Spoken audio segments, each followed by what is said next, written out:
नमस्कार, मैं हूं अशोक वर्मा। आप देख रहे हैं टीवी 20 न्यूज। देश और प्रदेश की खबरें देखने के लिए बने रहिए हमारे साथ। अब शुरुआत करते हैं खबरों का।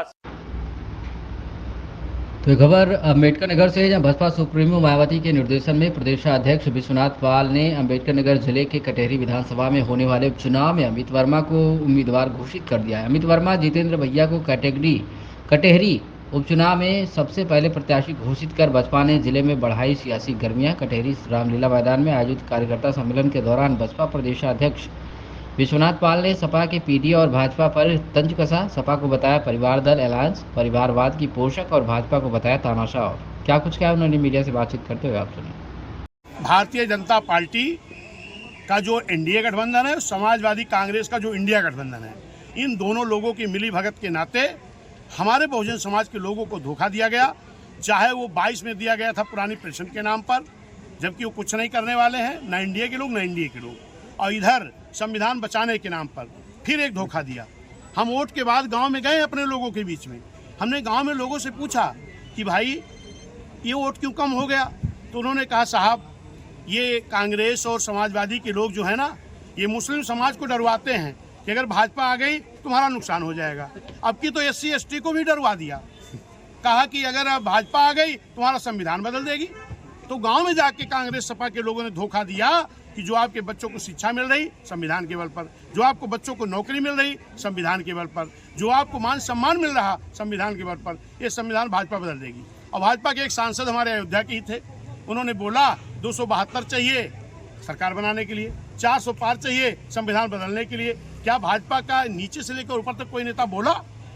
ये मिली भगत उनकी है। और उसी को समाजवादी कांग्रेस लोगों ने कहा हम संविधान बचाएंगे, जबकि बाबा साहब ने इस संविधान को इतना मजबूत बनाया है, इतनी आसानी से संविधान बदला नहीं जा सकता। कैसे संविधान के आर्टिकल को बदल करके नुकसान किया जा सकता है, जो नुकसान आज भाजपा कर रही है। तमाम सरकारी विभाग में जहां हमारे SC ST OBC का आरक्षण है, प्राइवेट करके नुकसान कर रहा है संविधान का। कांग्रेस पार्टी ने भी तमाम ऐसी जो आर्टिकल हमारा काका कालेलकर आयोग था नहीं लागू होने दिया कांग्रेस ने, पिछड़ों का मंडल कमीशन लागू नहीं होने दिया कांग्रेस ने, हम लोग हक अधिकार नहीं लेने दिया कांग्रेस ने, समाजवादी ने तमाम आर्टिकल को बदल करके हमारा नुकसान करने का काम किया। ये हमारी जनता जानती है। अब बहुजन समाज पार्टी के लोग, सर समाज के लोग इंडिया गुमराह होने पर आने वाले नहीं है। कैसे आप इसको रोक पाएंगे, जबकि बसपा के लिए चुनाव ये तो आपको प्रमाण मिल गया इस कटेहरी के प्रथम से। इस लोकसभा चुनाव के बाद कोई और चुनाव नहीं हुआ है, खाली जिला पंचायत का हुआ है। और जिला पंचायत में माननीय हमारे पूर्व मंत्री जी हैं, यहाँ कारागार मंत्री जी हैं, इधर प्रत्याशी जी भी हैं, पूर्व प्रदेश अध्यक्ष जी हमारे हैं भीम राजभर जी, इधर सालिम अंसारी साहब हैं, हरिश्चंद्र गौतम जी हैं। हम लोगों ने बहन जी से बात किया कि बहन जी ये जिला पंचायत में हम लोग टेस्ट लेना चाहते हैं कि जो ये इंडिया के लोगों ने जो हमारे लोग धोखा दिया, गुमराह किया है, ये उससे बच पाए कि नहीं। बहन जी का लड़ा के देखो, हम लोगों ने लड़ाया, इसी इंडिया गठबंधन की जमानत नहीं बची है। इसी कटेहरी में, कटेहरी प्रथम से भाजपा को मात्र 400 कुछ वोट मिला, समाजवादी को 4000 कुछ मिला, और बहुजन समाज पार्टी की जो प्रत्याशी थी डिम्पल गौतम, पत्नी अरविंद गौतम, उनको 4000 कुछ वोट मिला। और संजोग ये 8000 कुछ मिला, 8000 कुछ मिला। और सुनिए, कैंडिडेट 3 ही थे, एक इंडिया का, एक इंडिया का, एक BSP का। BSP का कैंडिडेट 8000 वोट कुछ पाया, यानी 4000 कुछ से लीड हुई। तो इससे आपको नहीं मालूम हो रहा कि हमारे लोग सचेत हो गए, अब धोखे में नहीं फंसने वाले। ये चाहे इतना गणित लगा लें, ये इंडिया के धोखे में बहुजन समाज आने वाला नहीं है। अब माननीय बहन जी को ये उपचुनाव जिता के संदेश देने का काम करेगा बहुजन समाज। आने वाली 27 में फिर से उत्तर प्रदेश कब्जा करने का काम करेगा, बहन जी को मुख्यमंत्री बनाने का काम करेगा। दल के लोग जिस तरीके से यहाँ कर रहे हैं, उससे और जनता मन बना रही है कि हम आपको जो बसपा प्रत्याशी को जिताएंगे। अभी हमारा कार्यक्रम इसके पहले था, जिस दिन ये पिछला संडे जो बीता है, उस दिन माननीय मुख्यमंत्री योगी जी का कार्यक्रम था और हम लोगों का भी था। लेकिन यहाँ के प्रशासन के लोगों ने मुख्यमंत्री को खुश करने के लिए हमारे जो कार्यकर्ता सम्मेलन था, इसको परमिशन नहीं दिया। तो वोट अधिकारी को, मुख्यमंत्री को नहीं देना है, यहाँ की जनता को देना है। यहाँ की जनता ने मन बनाया है कि इस जिले को बहन जी ने बनाया है, इस जिले को बहन जी ने संवारने का काम किया है, इस जिले का विकास बहन जी ने किया है। इसलिए जो धोखा दे करके लोगों ने जीता है, अब की बार अम्बेडकर नगर की पूरी जनता, कटेहरी विधानसभा के लोगों ने ये मन बनाया है कि जिस प्रत्याशी को बहन जी भेज रही है, हम उसको जिता के भेजने का काम करें। अजय, समाजवादी पार्टी कहते हैं हम PDA के साथ हैं, तो इसमें आप कहाँ फिट बैठ रहे हैं? समाजवादी का मतलब परिवार दल अलायंस, पीडीए के लिए उन्होंने कभी नहीं काम किया। अगर पीडीए के लिए काम करते तो SC ST बैकलॉग की भर्ती जो हो रही थी SC ST OBC की, इस भर्ती को समाजवादी रोक नहीं लगाती। जो SC ST को ठेकेदारी मिली थी, इसको समाजवादी रोक नहीं लगाती। पीडीए में जन्मे जो महापुरुष थे, उनके जिले का नाम बदल के अपमान नहीं करती।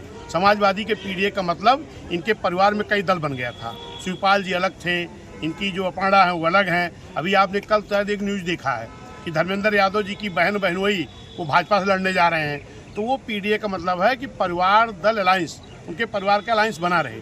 इसी के लिए उन्होंने इस 80 की 80 सीटों में जो लोकसभा का चुनाव हुआ है, समाजवादी ने दूसरे किसी यादव भाई को भी मौका नहीं दिया परिवार का अलायंस बनाने के चक्कर में। खाली अपने परिवार के 5 लोग टिकट दिया था और वो जीत करके आए हैं। तो पीडीए का काम जो जिसने किया है, मान्या बहिन जी ने, चाहे बैकलॉग भर्ती करके पीडीए का काम किया, चाहे ठेकेदारी का आरक्षण दे के पीडीए का काम किया, चाहे बहन जी ने प्रमोशन का बिल ला करके पीडीए के लिए काम किया, चाहे बहन जी ने जो अधिकारियों को प्रमोट करके पीडीए का काम किया, बहन जी पीडीए के लिए काम करती हैं। और चाहे सर समाज के लोगों की राजनीतिक भागीदारी देने का मामला हो, इसी देश में तमाम राजनीतिक दल रहे हैं।